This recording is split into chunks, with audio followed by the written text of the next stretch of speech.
हमने मिहान प्रकल्प की शुरुआत की।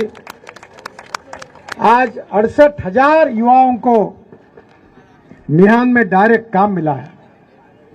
मेट्रो में 13,000 युवाओं को मेट्रो में काम मिला है और बुटीबुरी और हिंगना एमआईडीसी में 80,000 युवाओं को काम मिला है। मैं आपको वचन देता हूं कि दिसंबर महीना समाप्त होने के पहले मिहान में 1 लाख युवाओं को काम मिलेगा। वो आंकड़ा पूरा हो जाएगा और अगले 5 साल में मैं मिहान में फिर से 5 लाख 1 लाख नए रोजगार निर्माण करेंगे और विदर्भ में कम से कम 5 लाख रोजगार निर्माण करेंगे। ये मैं आपको वचन देता हूं। आज नागपुर शहर एजुकेशन हब बना, टूरिज्म का हब बना, टाइगर कैपिटल नागपुर है। विश्व से लोग देखने के लिए आते हैं। कंक्रीट के रोड बने हैं, ब्रिजेस बने हुए हैं, पानी की व्यवस्था हुई है। और आप आशीष जायसवाल जी बैठे हैं, ये हमारे रामटेक विधानसभा से आते हैं। वो मुझे कहते थे कि नागपुर को जो पानी मिलता है पेच का, उसके कारण हमारे किसानों को पानी नहीं मिलता। हमने नागपुर में जो आप टॉयलेट में पानी डालते हैं, उस पानी को शुद्ध करके कोराड़ी और खापरखेड़ा को 300 एमएलडी पानी दिया, जिसके कारण नागपुर महानगर पालिका को 300 करोड़ रुपए साल के मिलते हैं। अब बचा हुआ पानी रामटेक क्षेत्र के हमारे किसानों को टेल एंड तक मिलता है, ताकि उनका भी भला हुआ है। नागपुर शहर में म्यूजिकल फाउंटेन से लेकर जो वर्ल्ड में सबसे अच्छा है, सबसे बेस्ट करके उसका रेटिंग हुआ है। नागपुर शहर का चौफेर विकास हुआ है। मुझे इस बात की खुशी है कि मुझे ये विकास के साथ मैं नागपुर शहर की जनता को अपना परिवार मानता हूं। नागपुर की जनता मेरा परिवार है और मैं नागपुर को जनता का, मैं भी, मेरा नागपुर मेरा है और मैं नागपुर का हूं। इसी बात पर मेरा विश्वास है। मैंने जात, पंथ, धर्म, भाषा इसके आधार पर काम नहीं किया। मैं अक्सर हमारे यहाँ आए हुए लोगों को कहता हूं कि जो करेगी जात की बात, उसको कस के पड़ेगी लात। ये बात ही मत करो आप। पूरा नागपुर हमारा परिवार है, हम सब लोग हमारे हैं। गरीब गरीब होता है, गरीब को जात, पंथ, धर्म और भाषा नहीं होती। जिस भाव में पेट्रोल हिंदू को मिलता है, उसी भाव में मुसलमान को मिलता है। और इसलिए मैंने सेवा का काम किया। 45,000 से ज्यादा हार्ट के ऑपरेशन करके दिए, 20,000 से ज्यादा कैंसर के रुग्णों की मदद की। 350 लोग ऐसे थे जो स्ट्रेचर पे थे, जिनको पैर नहीं थे। जर्मनी से उनको पैर लगा के दिए। अनेक मुस्लिम समाज के भी हैं। अभी सोलर पर चलने वाली ट्राइसिकल लोगों को बांटी। वयोश्री योजना में 40,000 सीनियर सिटीजन को और दिव्यांगों को साहित्य वाटप किया। दिव्यांगों के लिए पूर्व नागपुर में दिव्यांग पार्क बनाया। कभी जात, पात, पंथ, धर्म, भाषा मैंने देखी नहीं। और इसलिए मैं आपसे अपील करना चाहता हूं कि आपने जो कुछ काम देखा है वो तो केवल ट्रेलर है, असली फिल्म शुरू होना बाकी है। अगर आपके आशीर्वाद से फिर से अभी मैं चुनकर आऊंगा तो नागपुर के युवाओं को, ज्यादा से ज्यादा युवाओं को रोजगार कैसे मिले, नागपुर सुंदर, स्वच्छ, प्रदूषण मुक्त शहर के रूप में दुनिया का पहला नंबर का शहर कैसे बने, इसके लिए मैं कोशिश करूंगा। मुझे बहुत खुशी है कि इस शहर में शिक्षा के कारण लड़के पढ़ रहे हैं। आपको आश्चर्य होगा कि मैं जब विधायक था तो मुझे इंजीनियरिंग कॉलेज मिला। इंजीनियरिंग कॉलेज बाकी नेताओं के पास भी engineering college, medical college, DEd college, BEd college, प्राथमिक शाला सब कुछ है, पर मुझे मिला हुआ इंजीनियरिंग कॉलेज मैंने अंजुमन इस्लाम को दे दिया सदर में। और आज मुझे बताते हुए खुशी हो रही है कि उस कॉलेज से आज तक 15,000 मुस्लिम लड़के और लड़कियां इंजीनियर बनी है। इसका मुझे सौभाग्य मिला, ये मेरे लिए खुशी की बात है।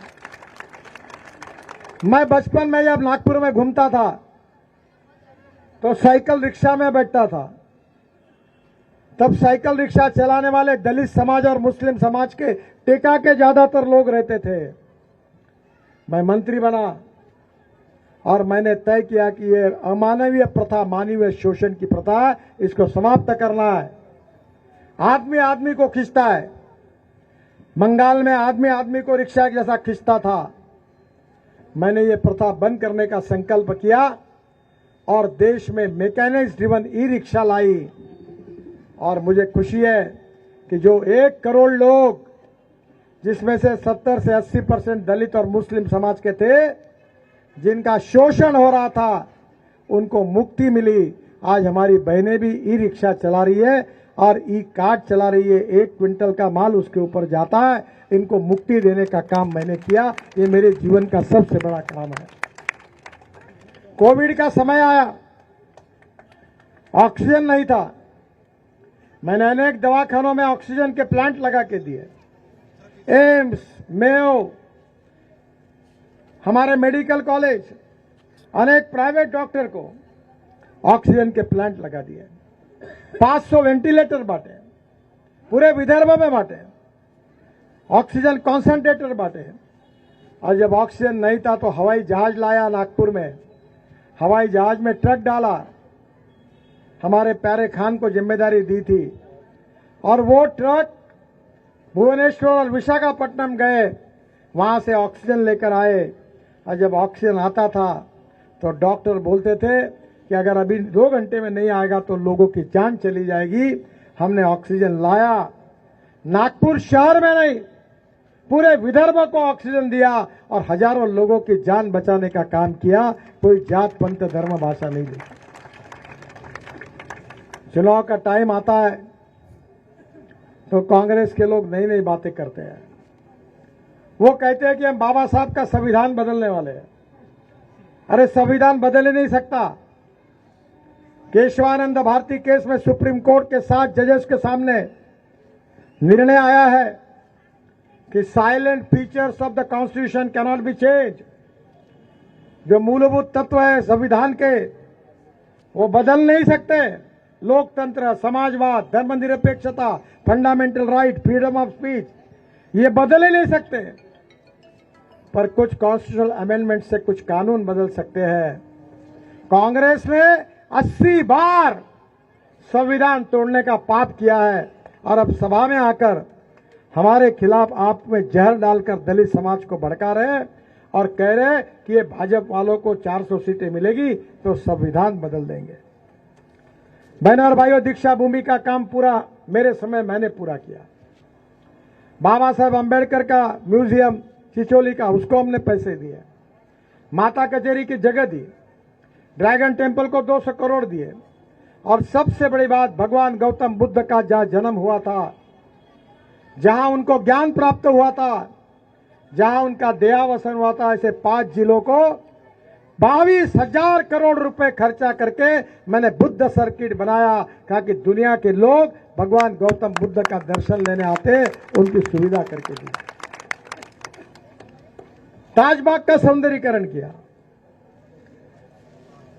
बहनों और भाइयों, हमने कभी जात पंथ धर्म भाषा के आधार पर भेदभाव नहीं किया। मैं तो लोगों को यह कहता हूं कि जो हमको वोट देगा उसका भी काम करेंगे और जो नहीं देता उसका भी काम करेंगे। मुझे मालूम है पिछले बार, आजकल सब पता चलता है किसने वोट दिए। तुम्हारे वार्ड से मुझे वोट नहीं मिले थे।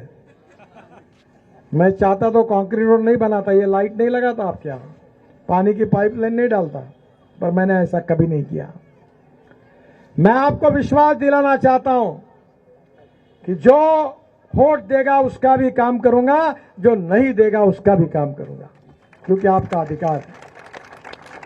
मुझे उसके बारे में कोई तकरार नहीं है और मैं ये चुनाव जीतने वाला हूं, उसके बारे में मेरे मन में संशय नहीं है। पर मैं आपको एक बात कहूंगा कि मैंने 7 वर्ल्ड रिकॉर्ड बनाए और 9 डॉक्टरेट डिलीट्स मुझे मिली, जो मैंने कभी एक्सपेक्ट नहीं की थी। मेरा कभी सपना नहीं था, मैं इतना विद्वान भी नहीं हूं, पर मेरे मन में एक इच्छा है कि इस बार नागपुर के लोकसभा क्षेत्र से मेरे जीत का एक रिकॉर्ड हिंदुस्तान में बने और मुझे कम से कम 5 लाख से ज्यादा वोटों से आप मुझे जिताइए, ये कहने के लिए मैं आपके पास आया हूं। आपका आशीर्वाद, आपकी शुभकामनाएं, आपका सभी प्रकार का जो प्रेम है, यही मेरी पूंजी है। और मैं यही कहता हूं, ना जात पर ना पात पर किए हुए काम पर वोट मुझे दीजिए। मैं सेवा करता हूं, सब जात पंथ धर्म भाषा सबकी करता हूं, मैंने एक किया ही नहीं। मैं हमारे सभी नेताओं को कहता हूं कि मैं 80% सामाजिक काम करता हूं, गांव गरीब मजदूर किसान के लिए काम करता हूं, मैं करता रहूंगा। मैं विदर्भ में एग्रो विजन करता हूं, 5 लाख किसान आते हैं, थोड़े मेरे कॉन्स्टिट्यूंसी के हैं। मैंने एडवांटेज विदर्भ किया, खासदार उद्योग महोत्सव, विदर्भ में इन्वेस्टमेंट और युवाओं को रोजगार मिले, सब थोड़ी मेरी कॉन्स्टिट्यूंसी है। मैंने सांस्कृतिक महोत्सव, क्रीड़ा महोत्सव किया। मैं 350 खेलने के मैदान नागपुर में बनाना चाहता हूं। हर विधानसभा क्षेत्र में 2-2 स्विमिंग टैंक बनाना चाहता हूं, ताकि हमारे बच्चे दिन भर मोबाइल खेलते हैं, इनकी जिंदगी खराब हो जाएगी। अगर बच्चों का जीवन बदलना है तो वो मैदान पर खेलना चाहिए, फुटबॉल हो, हॉकी हो, क्रिकेट हो, कबड्डी हो, खो खो हो, तो उसका व्यक्तित्व बनेगा। और एक बार नहीं 10 बार नमाज पढ़ो, पर ज्ञान विज्ञान तंत्र विज्ञान हासिल करो।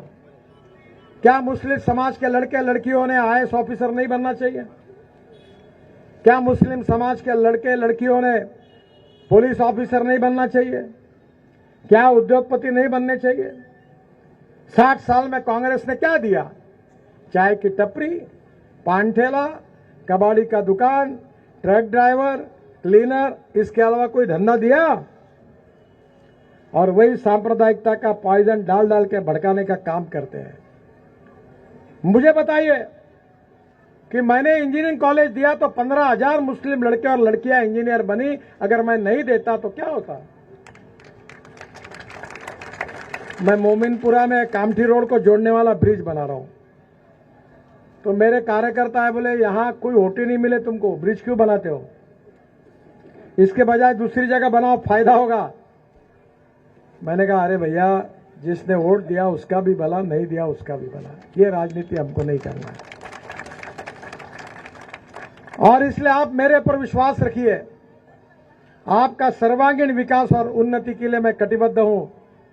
नागपुर शहर और नागपुर की जनता का विकास हो, सबको पीने के लिए पानी मिले, अच्छे रोड मिले, अस्पताल मिले, युवाओं के हाथों को काम मिले, रोटी कपड़ा मकान मिले, और आपका विकास हो, सर्वांगीण विकास हो, यही मेरा संकल्प है। और इसीलिए मैं आपसे प्रार्थना करने के लिए आया हूं कि आपका वोट मुझे दीजिए, सेवा करने का मौका दीजिए। आपने अनेक लोगों को अपनाया है, जरा एक बार मुझे भी वोट देकर अपनाइए। अगर ठीक काम नहीं हुआ तो अगले बार बदल दीजिए, पर आप मुझे समर्थन करिए, यही हाथ जोड़कर आपसे प्रार्थना करने के लिए मैं आया हूं। मैं बहुत धन्यवाद देता हूं आप सबको कि आप इस सभा में आए। अभी मैं नारी में सभा में था, करीब 7-8 हजार लोग वहां उपस्थित थे, और सभा के माध्यम से अपनी बात लोगों तक जाती है। अगर आपको मेरी बात सही लगती है तो आपके दोस्त, आपके मित्र, आपके परिवार के लोग, उनके पास मेरी प्रार्थना पहुंचाइए और उनको भी ये कहिए कि वो जरूर मुझे वोट दे, और ये प्रार्थना पहुंचाने का काम आप करिए। यही हाथ जोड़कर आप सबसे अनुरोध करता हूं। फिर से एक बार आप सबको बहुत बहुत धन्यवाद देता हूं और मेरी बात समाप्त करता हूं। नमस्कार।